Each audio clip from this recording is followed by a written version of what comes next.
árbol de la ciencia, bueno, Juventud, egolatría, ¿para qué vamos a hablar? Yo creo que es uno de los más grandes escritores que ha dado la literatura española de siempre, ¿no? Y nada más para decir como último que en Vietnam del Sur quedan abolidos ya los nombres franceses, de donde nace toda esa especie de germinal terrible de la guerra que fue allí. Y ya vamos a hablar de esta película, de Falso culpable, donde podríamos decir también que es una falsa película de ficción, porque está tan entrelazado la realidad, la ficción. Manny Balestrero evidentemente es Henry Fonda, pero en algunos momentos cuando entra en la cárcel te olvidas, incluso piensas que es que Henry Fonda está detenido, cosa que podría haber ocurrido. Y por cierto, es del año 56, la minuciosidad de la entrega de la ropa, de todas estas cosas, que luego las vemos a ver a Jack Becker, por ejemplo, en La Evasión, también se anticipa en esta manera de minucioso. Él contaba en el libro, bueno, el famosísimo libro de Conversaciones con Truffaut, él dentro de esa especie de incontinencia verbal que tenía, contaba esa especie de conflicto que él siempre tuvo haciendo esta película entre ser una película más realista, más documental, o ser una película más o menos de ficción. Y hay momentos en la conversación que él mismo dudó de hacerlo con actores desconocidos para que tuviese ese aire de verdad. Pero un poco, cogiendo lo que tú has apuntado, Víctor, esta película la hizo Hitchcock entre El hombre que sabía demasiado y Vértigo. Y según contó, no sé si en el libro de Truffaut o en otros sitios, era una especie de compromiso que él tenía con la Warner, porque la Warner es la que tenía los derechos de la novela de Anderson y la Warner quería hacer la película.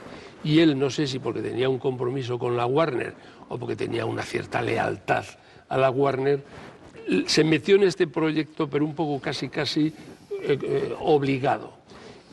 Y la verdad es que él muchas veces, y en las conversaciones con Truffaut se nota, no sabe muy bien, porque Truffaut no le gusta mucho la película, y entonces él no sabe muy bien buscar argumentos para defenderla. Y yo creo que esos argumentos se los estamos dando nosotros porque la película es excepcional. Y además eso que tú apuntabas también al principio, a mí me parece que es una de las cosas más hermosas de la película. Por ejemplo, el arranque, cómo te da esa vida cotidiana y rutinaria de este personaje, lo que hace en su trabajo, el metro, el periódico, el café, la entrada en su casa. Todo eso te da en primer lugar, la vida cotidiana, en segundo lugar, su situación familiar, sus apuros económicos, y además es una preparación estupenda para que al espectador no le quepa ninguna duda de que él no es el atracador. Porque claro, cabía enfocar la película por otro lado, es que hubiera un suspense con el espectador en complicidad por dudar si este señor era él. Te identificas tanto con Fonda que crees que eres tú el que está sufriendo esa situación. Es que es imposible, porque, vamos, es que igual que existían aquellas teorías del Lombroso, del criminal nato del siglo XIX, es que en el caso de Fonda es el inocente nato. No hay más que verle la cara para saber que este hombre es incapaz de todo. Esa primera parte muy documental del trayecto de Balestrero cuando va hacia su casa en el metro me recuerda a Dasein. Absolutamente, la película La ciudad desnuda, además son, yo creo que localizaciones muy similares, ¿no? En esas especies de viaductos y que utiliza el metro de Nueva York, ¿no? La película está hecha en Queens, en buena parte en el barrio de Queens, en escenarios reales donde ocurrió realmente la acción. Entonces creo que el documentalismo de Jules Dassin está presente en la película. Sí. No sé si se influye uno a otro o otro a uno, pero toda esta parte de la vida cotidiana, de la inocencia indiscutible del personaje y tal, yo noto que hay una pequeña trampa, muy pequeña, pero que yo entiendo que un cineasta como Hitchcock, para crear una cierta inquietud, cuando Henry Fonda, el personaje Balestreros, recorre esas tiendas, hace esos paseos, consigue que tenga una presencia inquietante. Es decir, que dentro de su inocencia absolutamente indudable, uno entiende que a los personajes, los testigos, esas dos señoras absurdas que le confunden, les cree confusión porque la presencia es inquietante. Pero mira una cosa. No es de un hombre honrado. A mí lo que me produce inquietud son esos planos al principio con su mujer, que son muy de Dreyer, y cuando le va a dar el beso y ella no quiere darle el beso, a mí eso me parece que hay algo en la puesta en escena que dices, esta es una película distinta, porque es todo estupendo. ¿Cómo no te has acostado? La mujer ya no ha dormido cuando llega él a la alta madrugada, lo cual ya la presentación de ella dices, bueno... Es que es un antecedente del complejo de culpabilidad que va a tener ella. Sí, claro. Que ella se considera culpable de sus apuros económicos. Planos enormes que son como la cara de la mujer de Ordet y la cara de Fonda, y que ya parece que se van a dar ese beso de Hitchcock, esos besos especiales de Hitchcock de altísima precisión, y de repente ella gira un poco la cabeza y rechaza el beso hasta que luego se apaga y dice...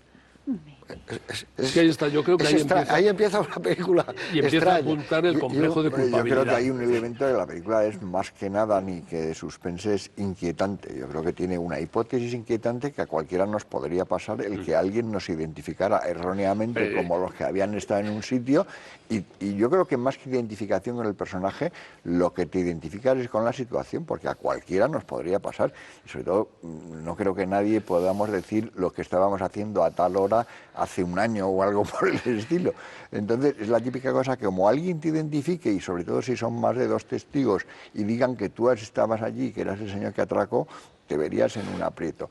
Pero al mismo tiempo ya está creando otra inquietud, porque primero es una película de Hitchcock y ya sabe que el público sabe que va a pasar algo.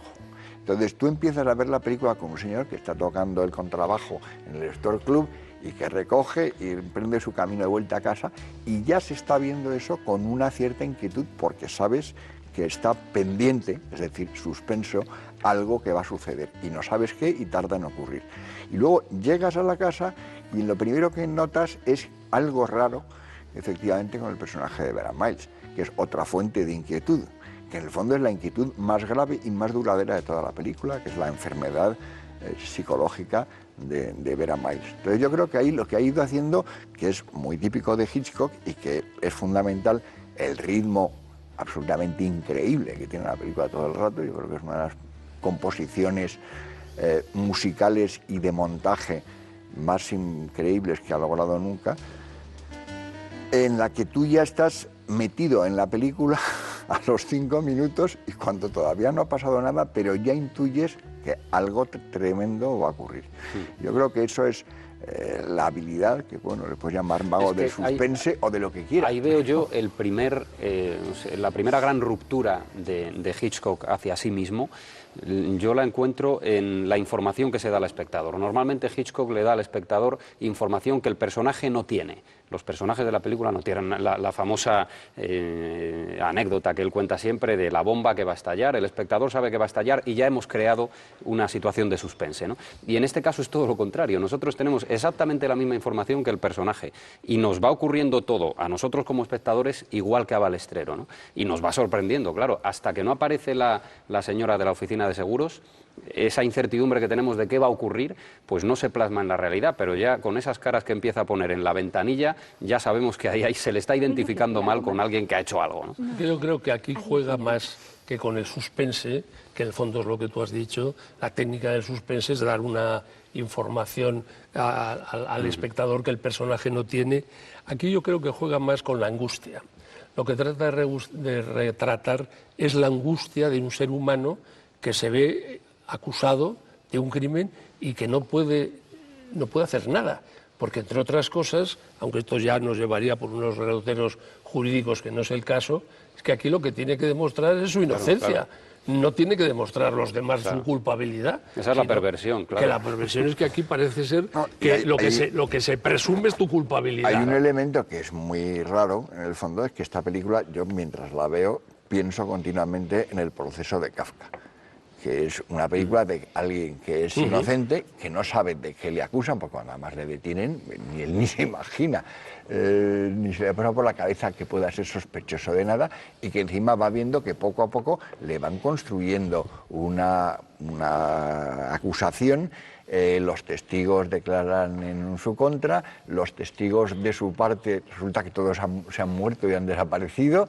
Entonces acaba, y encima para acabar de rematar la jugada se le pone fatal su mujer, con lo cual la verdad es que la situación a la que llega es de las más angustiosas que yo he visto nunca. O sea, yo creo que aquí, más que la peripecia de los hechos que están ocurriendo en cada momento y que eso cree tensión, aquí la tensión, y es una tensión en algún sentido depresiva, es la de la impotencia absoluta de estar manipulado por una serie de fuerzas que te están moviendo. Eso es muy afín al cine de Hitchcock, sí, siempre. Claro, es el tipo que huye siempre. Que le acusan de algo que no ha hecho. Bueno, ya lo hacía en Inglaterra. Mientras Cary Grant, con La muerte en los talones, es un tipo con recursos y que puede salir de estas historias, aunque sean mucho más recombolescas y además con mayor peligro de muerte.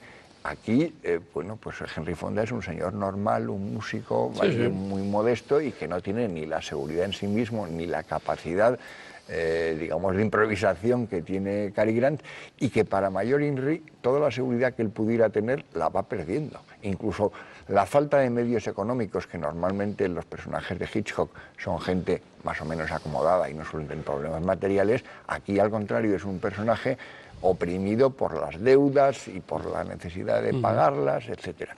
Y el no tener ese dinero con el que contar se convierte en un elemento depresivo más. O sea, yo creo que en ese sentido es una película que a mí, más que a Dassin, lo que me parece que anticipa es Shadows de Cassavetes, que es una película a la que le encuentro que tiene un poco la misma modernidad de imagen en su tratamiento de Nueva York, que por otra parte la mitad del tratamiento de Nueva York no es Nueva York para nada, son los estudios de la Warner en Hollywood, porque ahí hay poquísimos planos que son de verdad de Nueva York.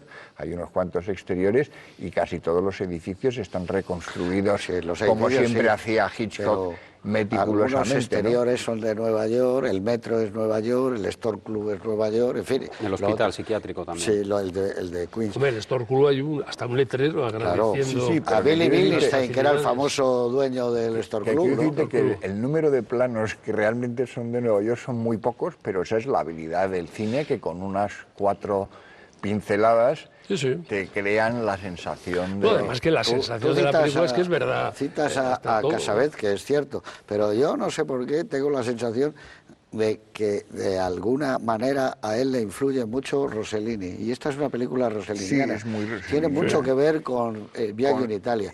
Pero lo que pasa con La Paura, que es una película hitchcockiana en algún sentido. Lo que pasa es que Hitchcock, como es un técnico excepcional, no es nada desmañado en la puesta en escena y es perfecto como rueda, sino hay algunos momentos de esta película, Henry Fonda secando los platos, que son maravillosos, cuando hablan de dinero, tenemos que ir al dentista, ¿no? Ya hemos gastado los sacrificios económicos de una familia que son realmente asombrosos. El tono pretendidamente documental, naturalista o costumbrista, encaja perfectamente en el cine de Rossellini, lo que yo no sé si él era consciente. Probablemente era... yo creo que dado el interés de Hitchcock por Ingrid Bergman y el interés de Ingrid Bergman por Rossellini, yo creo que siguió las películas de Ingrid Bergman con Rossellini y por tanto yo creo que recibió una parte de influencia. Y es más, hay un elemento de perturbación psicológica y es una historia de matrimonio de Ingrid Bergman con Rossellini, que es muy de personaje hitchcockiano, ¿no? Porque Viaggio en Italia, que ahora no recuerdo bien de qué año... 53. 53, sí. Yo iba al 49. No, 49 es Stromboli. 49 es Stromboli. Eso es. Y la última con Ingrid Bergman es La Paura, precisamente, que es la más hitchcockiano-languiana de las películas de Rossellini, que la verdad es que además es... ¿Esa de qué año es La Paura? 54. Pero fíjate que, por ejemplo, el Viaggio en Italia es un matrimonio que se rompe también. Europa 51, exactamente. Europa 51 es del 52. Es del 52. Ese es un año después. Y el hecho de que se rompe un matrimonio, y al final lo que pasa es que en la película de Rossellini hay un milagro. Aquí no hay milagros. Aquí ella... Bueno, aquí hay un milagro. ¿Cómo que no hay un milagro? No hay un milagro con una copa de un pino. Este señor se pone a rezar. Hay un milagro como el de desencadenado. Eso ya lo lleva él antes, porque debe ser que Balestrero debía ser un hombre... Hay un milagro porque él es que Milagro de fe. Él lleva ese rosario siempre. Él es un ferviente católico, es un creyente. Claro, Y Balestrero. entonces su madre le dice, reza. Y le reza al Sagrado Corazón. Y le reza, además, nada menos